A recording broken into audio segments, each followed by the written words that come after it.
Shalom, perkenalkan nama saya Siska Pak, NIM 221118147, kelas G12.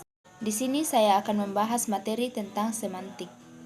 Yang pertama, apakah semantik itu? Kata semantik berasal dari bahasa Yunani, sema yang artinya tanda atau lambang.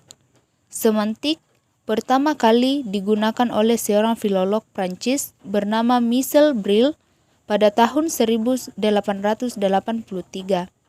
Kata semantik kemudian disepakati sebagai istilah yang digunakan untuk bidang linguistik yang mempelajari tentang tanda-tanda linguistik dengan hal-hal yang ditandainya.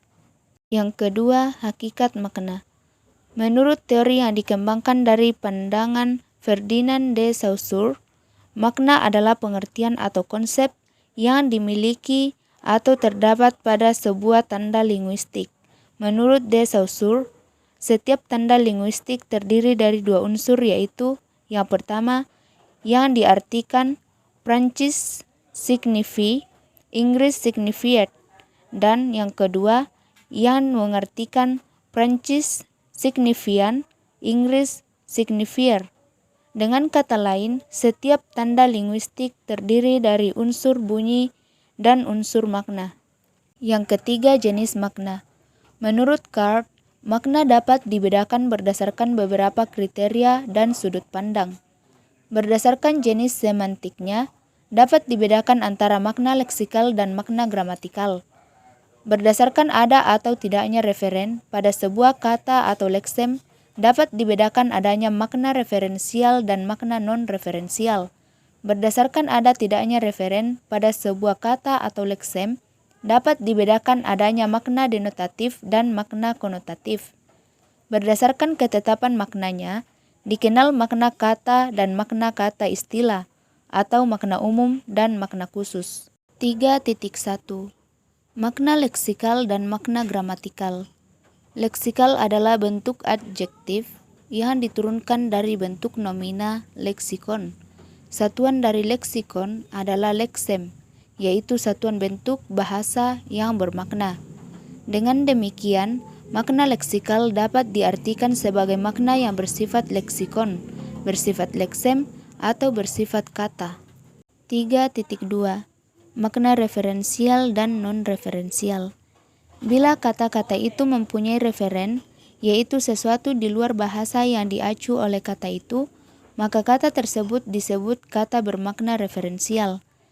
Jika kata-kata itu tidak mempunyai referen, maka kata itu disebut kata bermakna non-referensial. Kata meja termasuk kata bermakna referensial karena mempunyai referen, yaitu sejenis perabot rumah tangga yang disebut meja. Sebaliknya, kata karena tidak mempunyai referen, jadi kata karena termasuk kata yang bermakna non-referensial. 3.3 Makna denotatif dan konotatif. Makna denotatif pada dasarnya sama dengan makna referensial, sebab makna denotatif lazim diberi penjelasan sebagai makna yang sesuai dengan hasil observasi menurut penglihatan, penciuman, pendengaran, perasaan, atau pengalaman lainnya. Jadi, makna denotatif ini menyangkut informasi-informasi faktual objektif. 3.4 Makna kata dan makna istilah. Setiap kata atau leksem memiliki makna, namun dalam penggunaannya, makna kata itu baru jelas kalau kata itu sudah berada di dalam konteks kalimatnya atau konteks situasinya. Berbeda dengan kata istilah, mempunyai makna yang jelas, yang pasti, yang tidak meragukan meskipun tanpa konteks kalimat. 3.5 Makna konseptual dan makna asosiatif. Leck 1976 membagi makna menjadi makna konseptual dan makna asosiatif. Makna asosiatif adalah makna yang dimiliki sebuah leksem atau kata berkenaan dengan adanya hubungan kata itu dengan sesuatu yang berada di luar bahasa. 3.6 Makna idiomatikal dan peribahasa. Idiom adalah satuan ujaran yang maknanya tidak dapat diramalkan dari makna unsur-unsurnya. baik secara leksikal maupun secara gramatikal.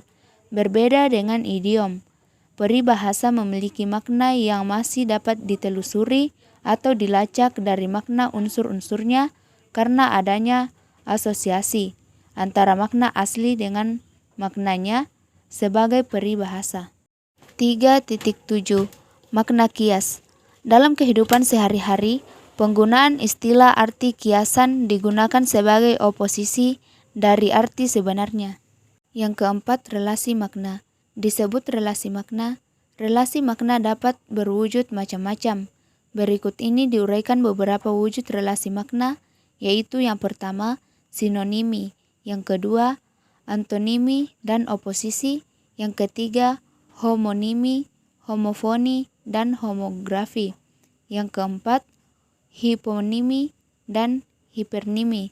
Yang kelima, polisemi. Yang keenam, ambiguitas.